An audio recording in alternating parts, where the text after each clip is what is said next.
सुलभाची परीक्षा नुकतीच संपली होती. आपल्या आईबरोबर ती आजोळी कोकणात आली होती. आजोळी येऊन सुलभाला 2-3 दिवस झाले होते. दूरवर पसरलेला समुद्र, आंब्याच्या नारळी सुपारीच्या बागा, लालसर दगडांची घरं, लालबुंद माती, हे सगळं बघून ती चकित झाली. शेजारच्या सदाशिवशी आणि सुमाशी तिची चांगलीच गट्टी जमली. तिघजण खूप गप्पा मारायचे, खेळायचे. एकदा समुद्राच्या किनाऱ्यावर तिघही फिरायला गेले होते. समुद्र पाहून सुलभा म्हणाली, किती स्वच्छ आहे रे हा समुद्र किनारा.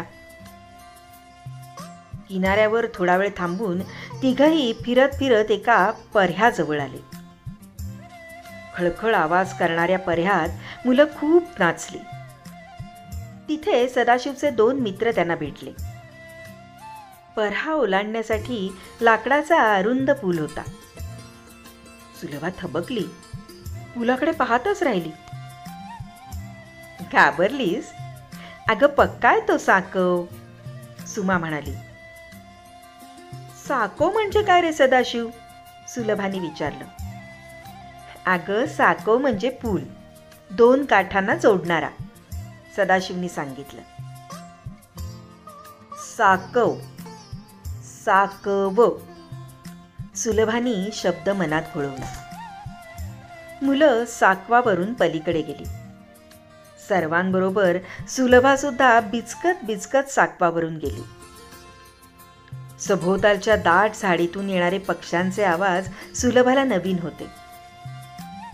आम्ही ना हे नेहमीच पुस्तकात वाचतो, चित्रात बघतो, सगळं तसंच आहे रे सदाशिव. अगं सुलभा, आम्ही सुद्धा गाड्या, कारखाने, उंच इमारती चित्रातच बघतो. एव्हाना खूप उशीर झाला होता. मुलांना भूक लागली. सगळी मुलं झाडाखाली बसली. सदाशिवनी नाचणीची भाकरी आणि चटणी आणली होती. मित्रांनी भात आणि माशांचं कालवण आणलं होतं. सुलभाच्या डब्यात पोळी भाजी होती. नाचणीची भाकरी सुलभानी प्रथमच खाल्ली.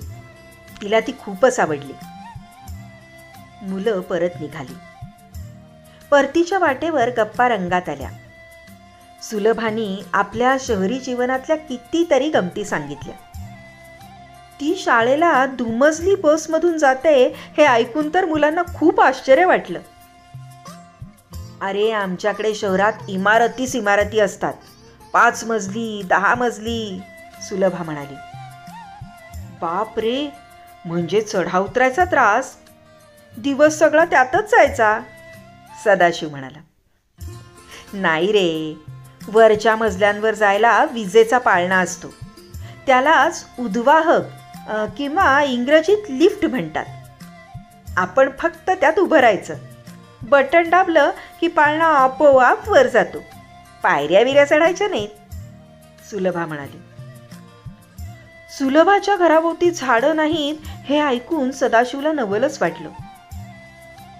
अरे सदाशिव, आमच्याकडे असते इमारतींची गर्दी, दुकानांच्या रांगा, दुकानापुढे माणसांच्या रांगा, वाहनांची गर्दी. आम्हाला ना घरातच खेळावं लागतं. हां, कधी कधी बागेत जातो आम्ही. तुमच्याकडे शहरात किती गंमत असेल नाही? आपण असं करूया का? मी कशी या सुट्टीत आजोळी आले कोकणात, तसं तुम्ही आमच्याकडे या. शहरातल्या गमती जमती मी तुम्हाला दाखवेन, माझी शाळा सुद्धा दाखवेन. वा, फारच छान. मी ना आईला विचारून ठेवतो. यावर सदाशिवचा मित्र म्हणाला, आम्ही तर शहर पाहिलेलंच नाहीये, शहराकडे आलेलोही नाहीये. तू खेडेगाव बघितलं नव्हतंस, ते तू पाहिलंस. आता आपण ना नेहमी एकमेकांच्या गावाला जायचं यायचं बरं का. साकव या शब्दाचा नवाच अर्थ मुलांना समजत होता. तुम्हाला आमचा चॅनल आवडला असेल तर जरूर सबस्क्राईब करा आणि लाईक करा. आणि हो, जर तुम्हाला तुमच्या बालपणीचे आणखीन कुठले धडे ऐकायचे असतील तर कॉमेंट बॉक्समध्ये जरूर कॉमेंट करा.